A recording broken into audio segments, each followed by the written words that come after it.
কিন্তু একেবারে জন্মের পর থেকে, আজান দেওয়ার পর থেকে, একামত দেওয়ার পর থেকে আমরা এই দলে ঢোকার আগে আমরা কিন্তু প্রকৃত মুসলমান।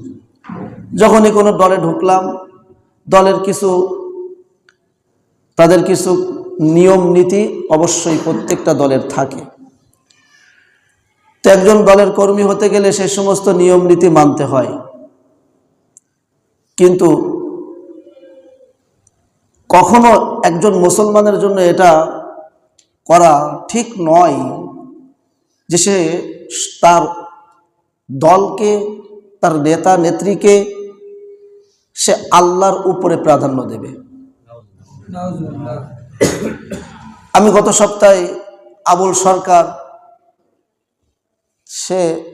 আপনারা সবাই একটু দেখবেন এই বিষয়টা, তার ভিডিওটা একটু দেখবেন। আবুল সরকার, আমি অনুরোধ করতেছি, যদি কেউ আপনাদের মোবাইল না থাকে, পাশে আরেকজনের তো মোবাইল আছে, এই মোবাইলে আজকে যে বাড়ি যে বলবেন যে এই দেখি তোমার নেট আছে, দেখি ইউটিউবে যে আবুল সরকার যে একটা কথা বললো, এটা একটু বের করো তো দেখি কি বলেছে। আপনাদের অনুরোধ রাখলাম যে এই কথাটা আপনি শুনবেন। এটা তো একটা দুইটা মিডিয়া না, অধিকাংশ মিডিয়ায় ওই কথাগুলো প্রচার করেছে। যে সমস্ত মিডিয়ার আমরা যাদের কথা শুনি, যাদের নিউজ আমরা পড়ে বিশ্বাস করি কমপক্ষে যে না এটা হচ্ছে, তারা তো ওই নিউজগুলো করেছে। এই কথা বলতে গিয়ে একটা বিষয় আমি আপনাদেরকে বলি, এটা আয়নার মতো স্পষ্ট যে গত 16-17 বছর ইসলামকে দমায় রাখার আর ইসলাম বিদ্বেষী লোকদেরকে উঁচায় রাখা, এটা কিন্তু হয়েছে ভাই, আপনি মানেন আর না মানেন, এটা হয়েছে। ব্লগার রাজীব হত্যা হলো, সেই রাজীব আল্লাহ এবং আল্লাহ রাসূলকে নিয়ে কটূক্তি করলো। সেই কটূক্তির ফলে এই হেফাজতে ইসলামের যে লং মার্চ যা কিছু, এই ব্লগারদেরকে নিয়েই হলো।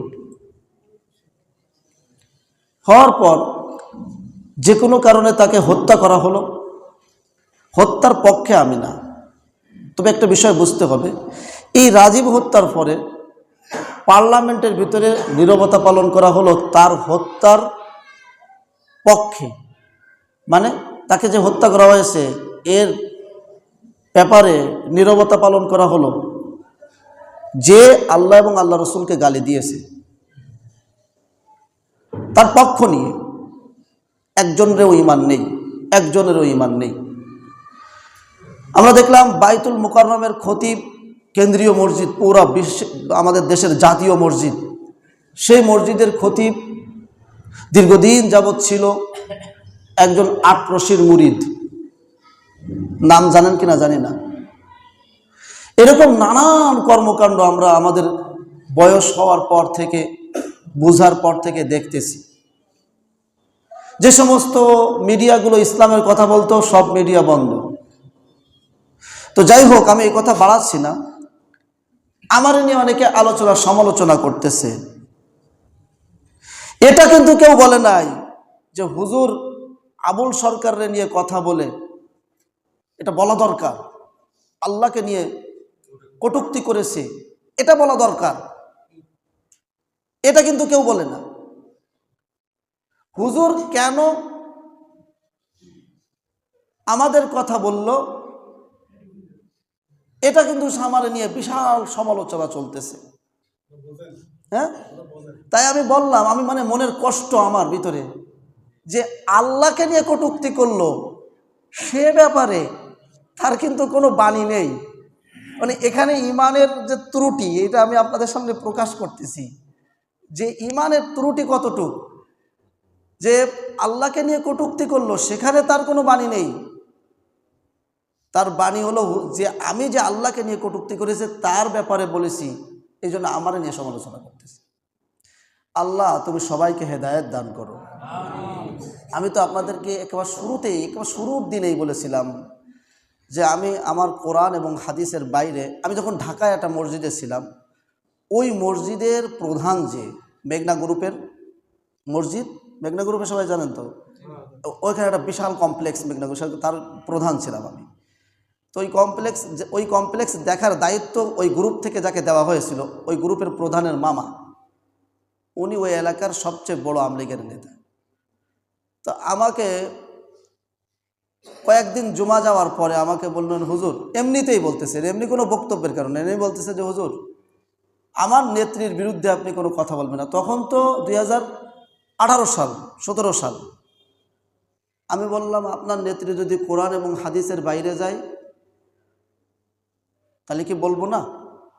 যদি বলেন না হুজুর বলা যাবে না, তাহলে আমি এখনই বেডিং গুছানো শেষ আমার, আমি আপনার সাথে সালাম মুসাফার জন্যও আসবো না, আমি চলে যাচ্ছি। তো উনি চুপ মেরে গেলেন, কারণ উনি তো এখানে প্রধান না, প্রধান তো মেঘনা গ্রুপের ওই মালিকরা। তো আজীবন যে পথ এবং মতের উপরে আমরা কওমি উলামায়ে কেরাম চলে আসতেছি, বিশেষ করে আমরা এক জাতি যারা দারুল উলুম দেওবন্দের নকশ কদমের উপরে আমরা চলি,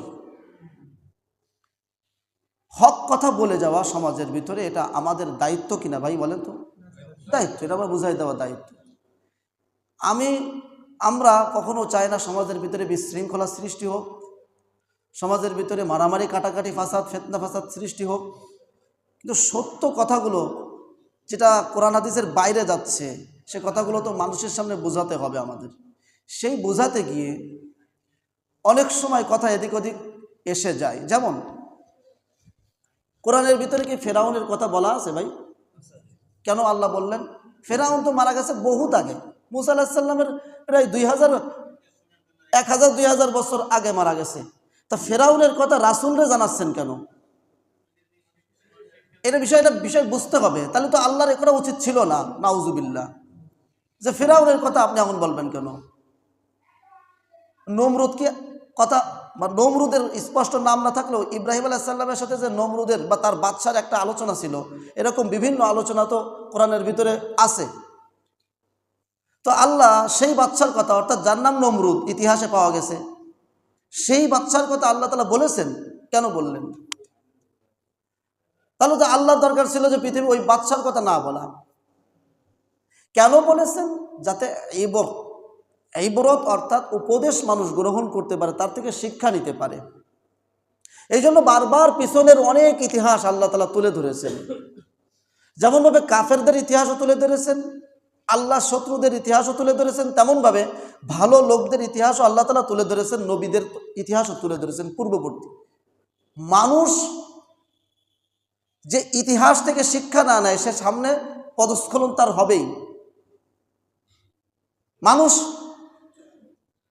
একটা গরু জন্ম হওয়ার পরে সে কিন্তু তার মাও শিখাই দিচ্ছে না যে আমার ওলান এখানে, তুমি এখানে থেকে খাও, শেখায় না।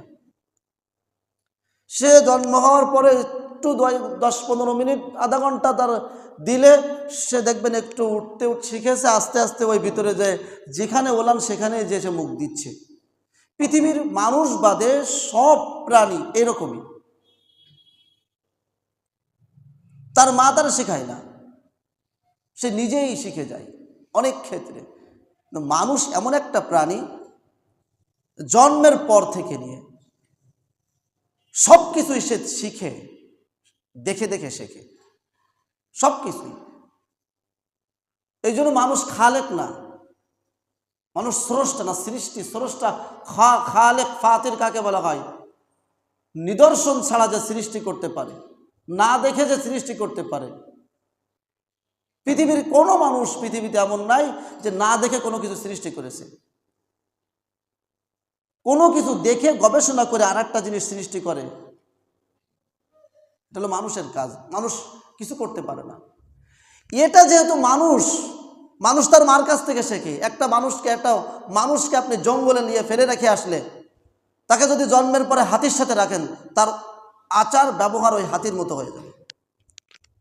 এটা মানুষের একটা নেচার, অভ্যাস। মানুষ যা দেখবে তাই শিখবে, তাই করবে। এই জন্যই পূর্ববর্তীদের ইতিহাস মানুষের সামনে আল্লাহ তাআলা তুলে ধরেছেন। কখনো আদ গোত্র, কখনো সামুদ গোত্র, কখনো ফেরাউন, কখনো নমরুদের কথা, কখনো লূত আলাইহিস সালামের কথা, এই আযাবের কথা, বিভিন্ন গোত্রর কথা আল্লাহ তাআলা তুলে ধরেছেন। কেন তুলে ধরেছেন আল্লাহ জানেন। মানুষ হলো দেখে শেখে, শিক্ষা নিয়ে তারপরে মানুষ চলে, যাতে এখান থেকে ইবরত শিক্ষা হাসিল করে সে চলতে পারে। তো আমরা এই কথাগুলো কেন বলি, পূর্ববর্তী কথাগুলো, যাতে সামনে যারা চলবেন তারাও যাতে সেখান থেকে শিক্ষা নিতে পারেন। আমরা কোনো রাজনৈতিক কোনো কর্মীও না, রাজনীতির সাথে আমরা জীবনে কোনোদিন একটা নামও লেখাইনি। এই 5 তারিখের পরে বহু রাজনীতিবিদরা, বহু নেতারা আমাদের কাছে আসছে যে হুজুর একটু দলের ভিতরে আসে না। আমরা রাজনীতি না, আমরা হলাম এই নীতি করি। আমরা রাজনীতি, হুজুর রাজনীতি কি হারাম নাকি, এটা ভিন্ন বিষয়। কি বলছি বুঝছেন?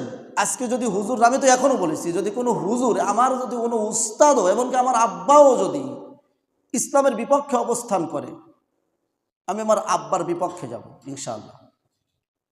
যদি আমি আমার কোরআন এবং হাদিসের সুন্নাহর জ্ঞান দিয়ে বুঝি যে সেই ইসলামের বিপক্ষে আছে, ইনশাআল্লাহ তার বিপক্ষে আমি দাঁড়াবো, সেটা আমার আব্বা হলেও। এখন আমি প্রথম দিনে আপনাদেরকে বলেছিলাম, যতদিন পর্যন্ত এই কণ্ঠ এই মসজিদে স্বাধীনভাবে উচ্চারণ করতে পারবো, অতদিন পর্যন্ত এই মসজিদের মেম্বারে আমি থাকব। আর যেদিন থেকে এই কণ্ঠ স্বাধীনভাবে উচ্চারণ করতে পারবো না, সেদিনই আমি ইস্তেফা দিয়ে চলে যাব, সেই দিনই একেবারে। আর যদি কোনোদিনে বাংলার পরিবেশ যদি আল্লাহ না করুক এরকম হয় যে কোরআন এবং সুন্নাহর কোনো কথা বলার কোনো পরিবেশ নাই, আল্লাহ না করুক, আল্লাহ না করুক, তো এইরকম এই সমস্ত পেশা সব ছেড়ে দেব, নিজের রিক্সা চালায় খাবো। পেশা কি কম আছে পৃথিবীতে? এটা করে খেতে হবে। তো এই জন্য ভাই, আমি আপনাদেরকে একটা অনুমতি দিয়ে যাই যে আমার নামে যত গীবত, শিকায়েত, সমালোচনা আপনারা করবেন, হাতে পায়ে ধরে আপনারা করবেন। কেউ যদি কি কইলেন, এটার একটা অনুমতি কেন দিলাম? আমারে নিয়ে যারা সমালোচনা করে তারা বেশিরভাগ দেখলাম নামাজি, 5 ওয়াক্ত নামাজ পড়ে। তো নামাজ পড়ে তাদের কিছু সব হচ্ছে কি হচ্ছে না? হচ্ছে না, এটা সব। এবার গীবত যারা করা হয় তার সব আল্লাহ তারে দিয়ে দেয়। তো আলহামদুলিল্লাহ, যারা সমালোচনা করা হয়, তো যে করে, যাত্রা করতেছে, এর সবটুকু ওরে দিয়ে দেয় আল্লাহ। আর কিয়ামতের মাঠে যতক্ষণ পর্যন্ত এর সাথে মুআমেলা সাফ না হবে, অতক্ষণ পর্যন্ত সে এক কদমও সামনে যেতে পারবে না। যত আমল থাক, এর সাথে সম্পূর্ণ সাফ করতে হবে। এর যতবার গীবত করেছেন ততবার গীবতের পক্ষে, গীবতের অনুরূপ আমল আমাকে দিয়ে দিতে হবে। এই জন্য আপনাদের কাছে হাত জোড় করে বলি, আমার এতটুকু উপকার করেন, আমার নামে সমালোচনা, গীবত, শিকায়েত রাস্তাঘাটে সব জায়গায় বলবেন ইনশাআল্লাহ, আমার কোনো সমস্যা নেই। অত মানুষ বলে আমার, আমি কই না, কোনো সমস্যা নেই। নবীজি সাল্লাল্লাহু আলাইহি ওয়াসাল্লাম মদিনায় যখন তাশরিফ নিয়ে গেলেন, উনার উট মামুরুন মিনাল্লাহ, আল্লাহর পক্ষ থেকে উনার উট আদেশপ্রাপ্ত। মদিনাবাসী তার লাগাম ধরে টানাটানি শুরু করলো, ইয়া রাসূলুল্লাহ আমার বাড়িতে অবস্থান করেন। এরকম একটা আলো, আমি আগেই বলেছিলাম যে ইতিহাসবিদরা লেখেন, যেদিন নবীজি সাল্লাল্লাহু আলাইহি ওয়াসাল্লাম মদিনায় অবস্থান করেন, মদিনায় আসেন, মদিনার পুরো আকাশ বাতাস আলোকিত হয়ে গিয়েছিল। এটাই বাস্তবতা যে আয়েশা রাদিয়াল্লাহু তাআলা আনহা বলেছেন যে আমরা আমাদের সুইও খুঁজে পেতাম রাতের অন্ধকারে রসুলের আলো দিয়ে। লানা শামসুন ওয়ালিল আফাকি শামসুন শামসি তাতলুউ বাদাল ইশা ওয়া শামসুদ দুনিয়া তাতলুউ বাদাল ফজরি। ও দুনিয়াবাসী, তোমাদেরও একটা সূর্য আছে, আমারও একটা সূর্য আছে। আয়েশা রাদিয়াল্লাহু তাআলা আনহার শের। তোমাদের সূর্য ফজরের উপরে ওঠে, ফজরের পরে ওঠে, আর আমার সূর্য ঈশার পরে ওঠে। আমি আমার সূর্যের আলো দিয়ে আমার হারানো সুই পর্যন্ত আমি খুঁজে পাই। রাসূল আসছেন মদিনায়। সুবহানাল্লাহ। আজকে যদি রাসূল বেঁচে থাকতেন কি অবস্থা হতো কোন তো?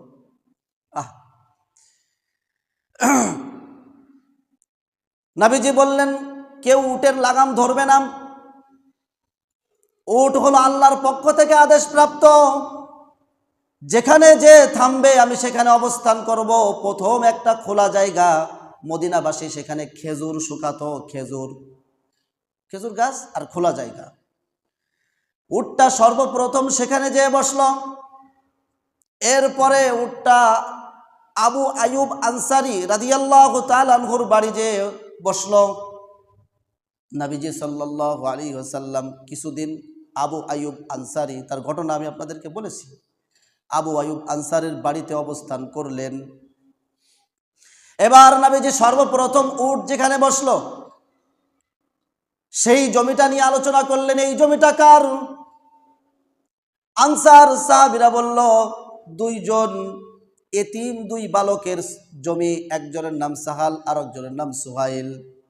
নবীজি বললেন তাদেরকে ডাকো, তার অভিভাবক তার চাচা তাকেও ডাকো। দুই এতিম সন্তানকে ডাকা হলো, তারাও তো মুসলমান, তার চাচাও তো মুসলমান।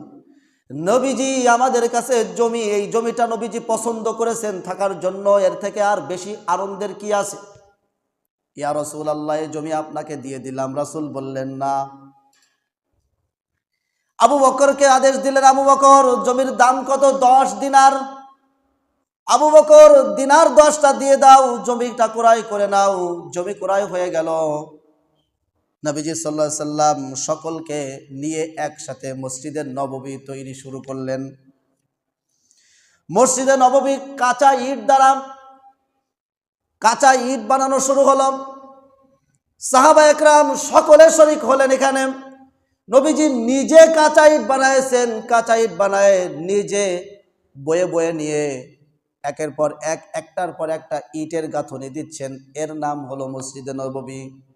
খুঁটিগুলো খেজুর গাছের খুঁটি, উপরে খেজুর গাছের ডাল। এই ছাউনি খেজুর গাছের খুঁটিগুলো খেজুর গাছের, আর চারপাশে কাঁচা ইটের গাঁথনি দিয়ে যে মসজিদ তৈরি হয়েছে, ওই মসজিদে 1 রাকাত নামাজ পড়লে কয় রাকাতের সওয়াব হয়? কয় রাকাত? 50,000 রাকাতের সওয়াব 1 রাকাত নামাজ পড়লে। সুবহানাল্লাহ। তাহলে যেখানে যারা আছে ওইখানে অল টাইম যারা নামাজ পড়ে তাদের সওয়াবের শেষ আছে? আল্লাহু আকবার। মসজিদে নববী তৈরি হয়ে গেল। এইগুলো মসজিদে নববী তৈরির কাহিনী। নবীজি সাল্লাল্লাহু আলাইহি সাল্লাম সাউদা বিনতে জামাআ, রাসূলের সহধর্মিণী, হযরত আয়েশা সিদ্দিকা রাদিয়াল্লাহু তাআলা আনহা, এই দুইজনের জন্য মসজিদের পাশে হুজরাখানা বানালেন। মসজিদের 3টা দরজা, একটা হলো পশ্চিমে বাবুর রহমত, আর একটা হলো মসজিদে রাসূল সাল্লাল্লাহু আলাইহি সাল্লাম হুজরাতে যাওয়া আসার জন্য একটা দরজা করলেন, এটা হলো বাবে জিব্রাইল। আর আরেকটা দরজা কেবলার দিক দিয়ে করা হলো।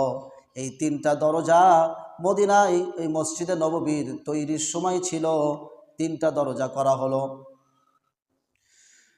এবার আরেকটা সাহাবী, এগুলো মসজিদে নববীর ঘটনা। আরেকটা সাহাবীর ঘটনা আজকে আপনাদের শোনাবো, যেটা মদিনায় থেকে গেলে হিজরতের পরে একটা সাহাবীর ঘটনা আপনাদের কাছে শোনাবো, তার ইসলাম গ্রহণের ঘটনা, যার মাধ্যমে আপনারা বুঝতে পারবেন যদি কোনো ব্যক্তি সত্য সন্ধানী হয়, সত্যের সন্ধানী, সত্যকে সে খোঁজে। কারণ আজকে 1400-1500 বছর পর বিভিন্ন দল বিভিন্নভাবে বিভক্ত হয়ে গেছে। সঠিকটা পাওয়া খুব কঠিন। অনেকেই আপনারা বলেন হুজুরদের মধ্যে এত দ্বন্দ্ব, কারটা গ্রহণ করব কারটা ছাড়বো, এটা তো আমরা বুঝি না। আমি বললাম আপনি একটা জামা কিনতে গিয়ে অনেকগুলো জামার মধ্যে যে কোনো একটা কিনে নিয়ে আসেন, নাকি সবগুলো জামা একটু ঘষে ঘষে একটু আঙ্গুলে দিয়ে দেখেন না? হ্যাঁ, দেখেন কিনা? আপনি কি জামা সম্পর্কে খুব অভিজ্ঞ? হ্যাঁ, কাপড় সম্পর্কে আপনি কি বিশেষজ্ঞ?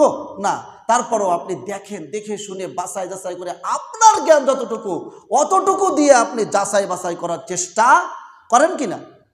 করে। প্রত্যেকটা মানুষ কোনো কিছু কিনতে গেলে তার সমজাতীয় জিনিস দেখে শুনে সুন্দর করে যাচাই বাছাই করে তারপরে কেনে। একটা সামান্য মেটে হাঁড়ি, মাটি দিয়ে বানানো যে হাঁড়ি, মেটে কলস, মাটি দিয়ে বানানো যে কলস, সেই কলসও যদি কেনে তারপরও একটা বাড়ি দেয় কি দেয় না? দেয়। 4-5টা কলস নিয়ে বাড়ি দেয়, দিয়ে দেখে এটা ভালো আছে কিনা, ফাটা কিনা, এ ও নানান তাল 7-5 দেখে তারপরে 5টা টাকা 10টা টাকার একটা মাল কিনলেও দেখে শুনে কেনে কিনা? কেনে। তাহলে ইসলাম আমাদের কাছে এত নগণ্য, এত পিছনের জিনিস,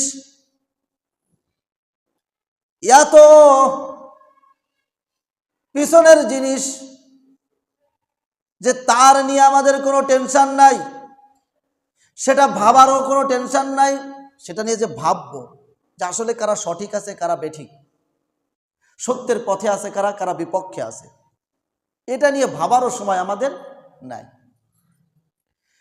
তো এই সাহাবীর ঘটনার মধ্যে এমন কিছু নিদর্শন রয়েছে যে নিদর্শনগুলো মুসলমানদের জন্য দরকার। একজন মুসলমান সে সহজে যে কোনোভাবে সে কারোরটা গ্রহণ করবে না, সে বুঝে শুনে তারপরে গ্রহণ করবে। সত্যান্বেষী থাকবে, সত্যের প্রত্যাশী থাকবে, সত্যকে খুঁজবে। সেই সাহাবীর নাম, ইরানে বাড়ি তার, পারস্যে বাড়ি তার, সেই সাহাবীর নাম অনেকের জানেন, তার নাম হলো সালমান ফার্সি রাদিয়াল্লাহু তাআলা আনহু। নাম জানেন অনেকে?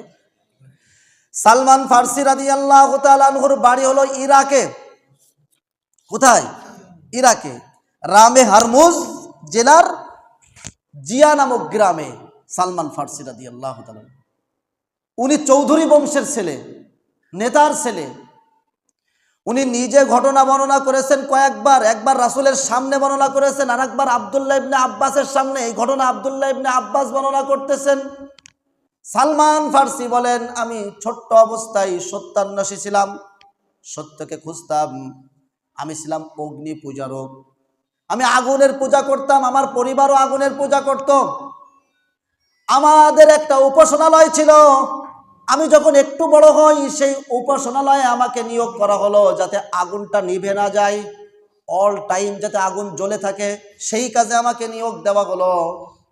আমরা সময় পাইলে আগুনের সামনে যে হাত জোড় করতাম, আগুনের ইবাদত করতাম।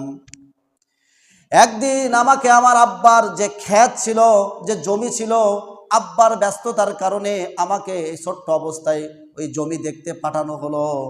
সেই জমি দেখতে গেলাম আমি, মাঝখানে একটা খ্রিস্টান গির্জা। তখন রাসূল আসে নাই।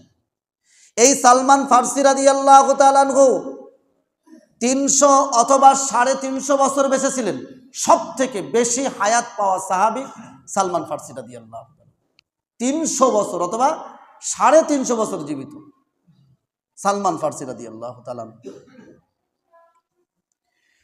ওই খ্রিস্টান গির্জা, খ্রিস্টানের এই গির্জার মধ্যে সালমান ছোট একটু উকি দিয়ে দেখলো, এই খ্রিস্টান গির্জার মধ্যে এর আগে কখনো দেখে নাই, খ্রিস্টানরা নামাজ পড়তেছে।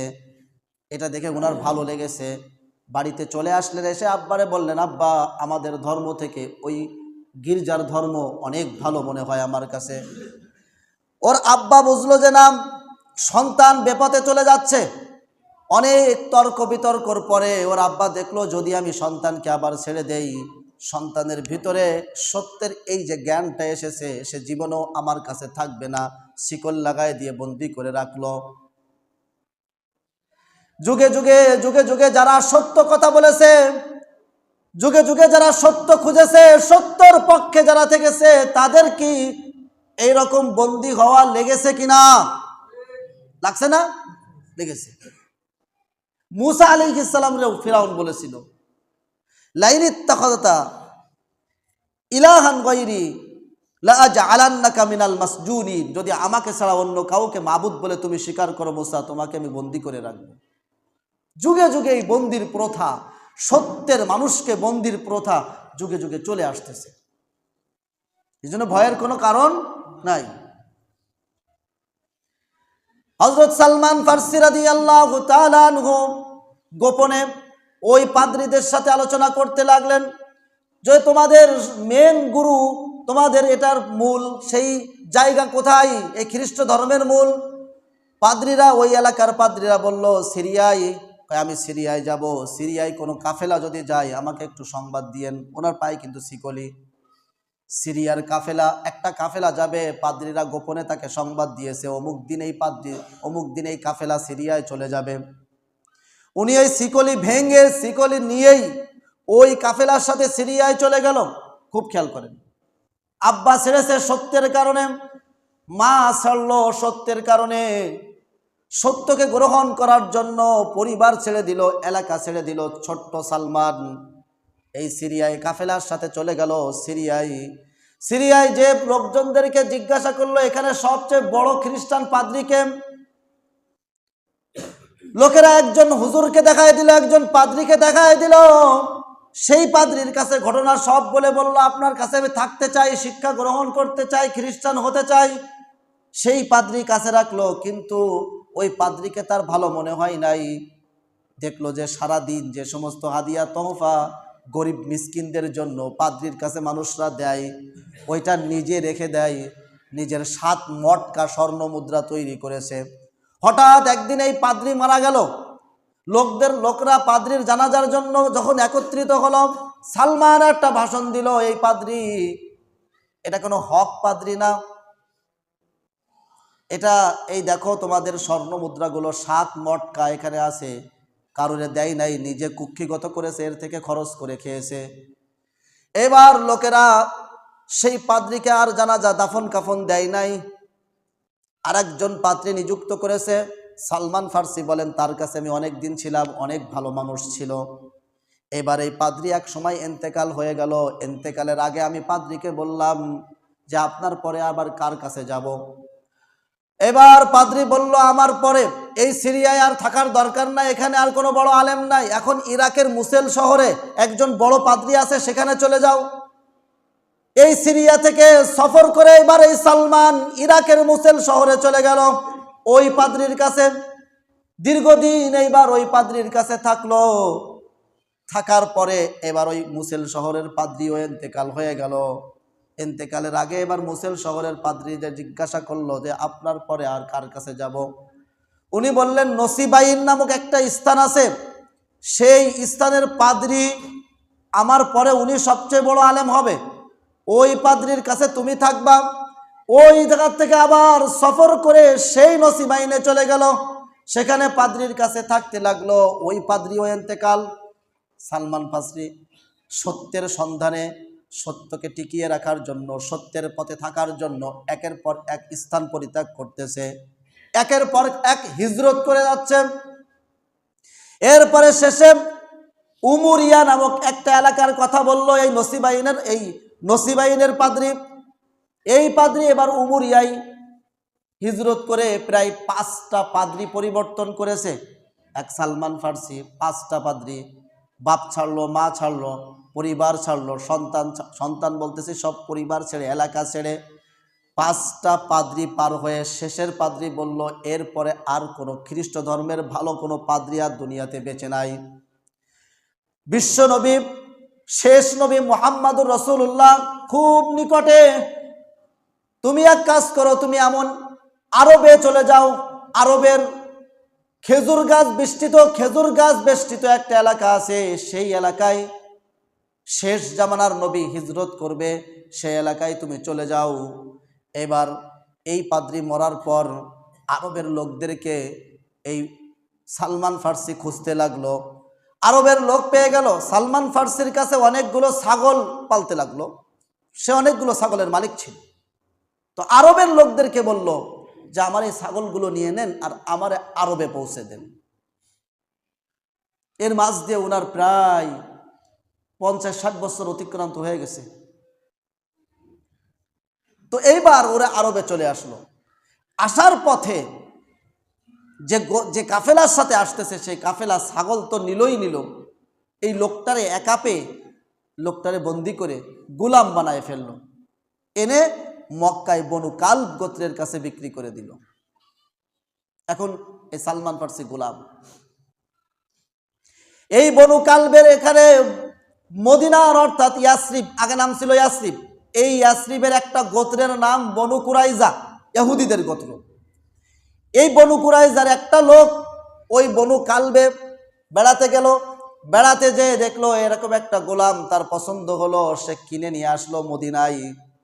যদি কোনো ব্যক্তি সত্যের অন্বেষণ করে, আল্লাহ রব্বুল আলামিনের ওয়াদা, আল্লাহ রব্বুল আলামিন বলেছেন যদি কোনো ব্যক্তি পথ তালাশ করে আমি তার পথ দেখায় দেই। সত্যের পথ যদি কেউ তালাশ করে, যদি কেউ খোঁজে সত্যকে, অবশ্যই আমি তাকে লানাহদিয়ান্নাহুম সুবুলানা, অনেকগুলো সত্যের পথ আমি তার জন্য বের করে দেই। কোথায়? সালমান ফার্সি পারস্যে, ইরানে ছিল। 50, 60, 70 বছর পরে এবারে চলে আসলো ইয়াসরিবে, আল্লাহ নিয়ে আসলো, গোলাম বানায় বনু কুরাইজার মধ্যে কাজ করতে লাগতেছে। সালমান ফার্সি বলেন অবশেষে আমি একটা খেজুর গাছ কাটতেছিলাম, খেজুর গাছে উঠে আমার মালিক নিচে দাঁড়ানো, হঠাৎ একজন এসে মালিককে বলতেছে যে মক্কা থেকে এক লোক নবী দাবি করেছে, সেই লোক মদিনায় হিজরত করে আসতেছে, এখন কুবা পল্লীতে অবস্থান করতেছে। কয় আমি সেই ওই যে উমুরিয়া সেই পাদ্রির কথা স্মরণ করলাম, সেই পাদ্রি আমারে বলেছিল খেজুর বেষ্টিত গাছে উনি আসবেন, এই তো সেই লোক। তবে উনি 3টি নিদর্শন আমারে বলে দিয়েছিলেন যে এই 3টি নিদর্শন যদি তুমি পাও তাহলে সে শেষ নবী, তুমি নিশ্চিত মনে করবা সে শেষ নবী। 1 নাম্বার নিদর্শন, সে সৎকা দানের মাল গ্রহণ করে না, দান করলে গ্রহণ করে না। 2 নাম্বার নিদর্শন, হাদিয়া গ্রহণ করে। 3 নাম্বার নিদর্শন, এই কাঁধের এখানে মোহরে নবুয়াত আছে। এই 3টা নিদর্শন যদি তুমি পাও সালমান, তাহলে তার উপরে ঈমান আনবা, তার দলভুক্ত হয়ে যাবা। এবার সালমান ফার্সি বলেন আমি যখন ওই লোকের মুখ দিয়ে আমার মালিকের সাথে কথা হচ্ছে, আমি যখন গাছে রয়েছি, এটা শোনার সাথে আমি অজ্ঞান হওয়ার মতো, একটা শট খাওয়ার মতো চমকে উঠলাম। আমি গাছ থেকে পড়ে যাওয়ার উপক্রম হলাম। নিচে চলে এসে মালিককে জিজ্ঞাসা করলাম বিষয়টা কি। মালিক আমারে জোরে চড় মেরে বলল তোর কাজ তুই কর। আমি কিন্তু মনে মনে রাখলাম। এবার কয়েকটা খেজুর নিয়ে আমি চলে গেলাম কুবা পল্লীতে রাসূলের কাছে। এবার কুবা পল্লীতে রাসূলের সামনে বললাম ইয়া রাসূলুল্লাহ, আপনার সামনে এই সদকা হিসেবে, দান হিসেবে আপনাকে দিলাম। রাসূল বললেন না না, আমি দান গ্রহণ করি না, ওই গরিব সাহাবীদের মাঝে বন্টন করে দাও। বললেন প্রথম প্রমাণ আমি পাইছি সালমান, এবার দ্বিতীয় প্রমাণ হাদিয়ার অর্থ গ্রহণ করে কিনা। যেহেতু তিনি গোলাম, সবসময় যাইতে পারতেছেন না। কিছুদিন পরে কয়েকটা খেজুরের মালিক এই কয়েকটা খেজুর নিয়েও, যে সমস্ত খেজুর ওনারা খাইতে দিত সে সমস্ত খেজুর থেকে বাঁচায় কয়েকটা খেজুর নেছে, দিয়ে এবার নবীজির কাছে যেয়ে বললেন ইয়া রাসূলুল্লাহ, আপনার জন্য আমি হাদিয়া আনলাম। রাসূল সেখান থেকে খাইলেন, সবাইকে দিলেন, খাওয়ালেন। দ্বিতীয়টাও পেয়ে গেল। আর তৃতীয়টা হলো মোহরে নবুয়াত, পিঠের এখানে একটা কবুতরের ডিমের আকৃতির মতো উঁচু একটা টিউমার হলে যেমন হয় না উঁচু, ওই রকম ছিল রাসূলের এখানে মোহরে নবুয়াত। তো এটা কি দেখা সম্ভব? রাসূল তো সবসময় কাপড় গায়ে দিয়ে থাকে, এটা তো দেখা সম্ভব না। সালমান ফার্সি তার কাজের অবসরে রাসূলের পিছ দিয়ে ঘুরতেন। এখনো ইসলাম গ্রহণ করে নাই, 80 বছরের বেশি তার বয়স হয়ে গেছে, ইসলাম গ্রহণ করে নাই। পিছ দিয়ে খুঁজতেছে যে কখন এই মোহরে নবুয়াত দেখব। অবশেষে সেই ক্ষণ চলে আসলো। অবশেষে একটা সাহাবীর জানাজায় জান্নাতুল বাকিতে রাসূল সাল্লাল্লাহু আলাইহি ওয়াসাল্লাম যাচ্ছেন। সালমান ফার্সি পিছনে এরকম একবার করতেছেন। এটা দেখে রাসূল সাল্লাল্লাহু আলাইহি ওয়াসাল্লাম বুঝতে পারলেন উনি আমার মোহরে নবুয়াত দেখতে চান। রাসূল ওই দিন একটা চাদর পরিহিত, একটা চাদর গায়ে, এরকম চাদরটা উনি সরায় দিলেন। পিছনে সালমান ফার্সি ওই মোহরে নবুয়াত দেখে আজকে 80 বছর পর সালমান ফার্সি রাসূলকে জড়ায় ধরে মোহরে নবুয়াতে চুমা দিতে লাগলেন আর খুশিতে আত্মচিৎকার করতে লাগলেন সুবহানাল্লাহ। 80 বছর পর, এই 80 বছরের বেশি ওনার বয়স, এই সালমান ফার্সি এবার রাসূলের সামনে আসলেন। রাসূল বললেন, তুমি তো আত্মচিৎকার করতেছো করো।